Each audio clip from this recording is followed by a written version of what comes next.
అర్థమైందే. వాళ్ళు పర్సనల్గా ఏదైనా కావాలి, అట్లా ఏదైనా డ్యాన్స్ చేయాలా, పాటలు పెట్టుకోవాలనుకుంటే వాళ్ళకి స్పెషల్గా పర్మిషన్ ఇస్తాం, చేయమనండి.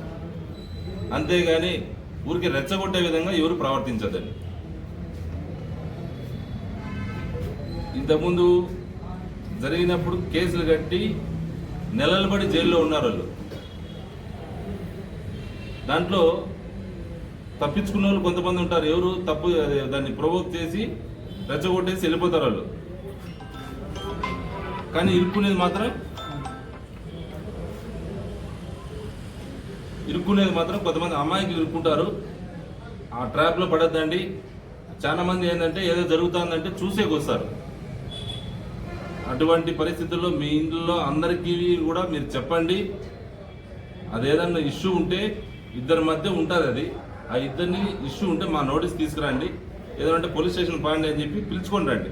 అంతేగాని మీరు మాట్లాడి మీరు దాన్ని పెద్దగా చేసి, నాట్ ఓన్లీ ఇప్పుడు జరిగే ఇష్యూ పండగలకే కాదని చెప్తుండేది, జనరల్గా కూడా ఏమన్నా ఉంది మా పోలీస్ నోటీస్ తీసుకురండి, మేము యాక్షన్ తీసుకుంటాం స్ట్రైట్ అవే. ఇంకా వేరేది వాళ్ళతో మాట్లాడదాం అనుకున్నాం సార్, ఏంది ఇది అని అడుగుదామని పోయినాము, ఇది కరెక్ట్ కాదు. మీరు స్ట్రైట్ అవే పోలీస్ స్టేషన్ రండి, మేము యాక్షన్ తీసుకుంటాం, మేము పిలిపిస్తాం, మేము కేసు కట్టి అవసరమైతే జైలుకి కూడా పంపిస్తాం.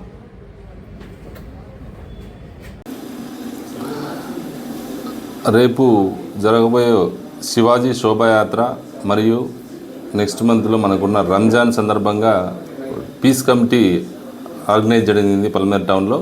దానికి ఇరు వర్గాల పెద్దలు అందరూ వచ్చారు. వాళ్ళకు కూడా డైరెక్ట్గా చెప్పడం జరిగింది, ఏమన్నా ఇష్యూ అయితే ఇమ్మీడియట్గా పోలీస్ డిస్ట్రిక్ట్కి మాత్రమే తీసుకురావాలి, వాళ్ళు ఎటువంటి పరిస్థితుల్లో వాళ్ళని చట్టానికి చేతిలో తీసుకోకూడదని చెప్పి. ఎందుకంటే కొంతమంది యూత్ ఓవర్ యాక్టివ్గా ప్రోయాక్టివ్గా చేసే పనులు కావచ్చు, లేదంటే కొంతమంది వాంటెడ్గా ఏదైనా చిన్న ఇష్యూని కూడా అడ్వాంటేజ్గా తీసుకునే ఛాన్స్ ఉంది. కాబట్టి ఇమీడియట్గా ఏది ఉన్నా కానీ పోలీస్ దృష్టికి తీసుకొస్తే వాళ్ళు ఖచ్చితంగా న్యాయం చేస్తామని చెప్పడం జరిగింది.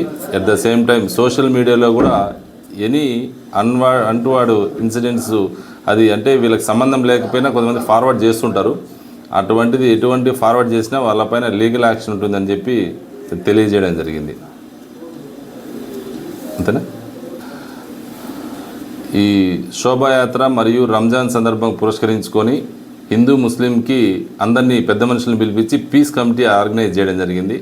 ఆ పీస్ మీటింగ్లోనే అందరికీ ఇంతకుముందు ఎప్పుడు జరగలేదు, ఇంకా ముందు కూడా జరగకూడదనే ఉద్దేశంతో ఇది ఎస్పీ సార్ ఆదేశాల మేరకు, చిత్తూరు ఎస్పీ ఆదేశాల మేరకు పీస్ కమిటీ మీటింగ్ ఆర్గనైజ్ చేసి ఏదన్నా వాళ్ళకు దృష్టికి వస్తే ఇమ్మీడియట్గా పోలీస్కి నోటీస్ తీసుకురండి, చట్టపరమైన చర్యలు తీసుకుంటామని చెప్పి బోత్ గ్రూప్స్ హిందూ ముస్లిమ్స్కి చెప్పడం జరిగింది.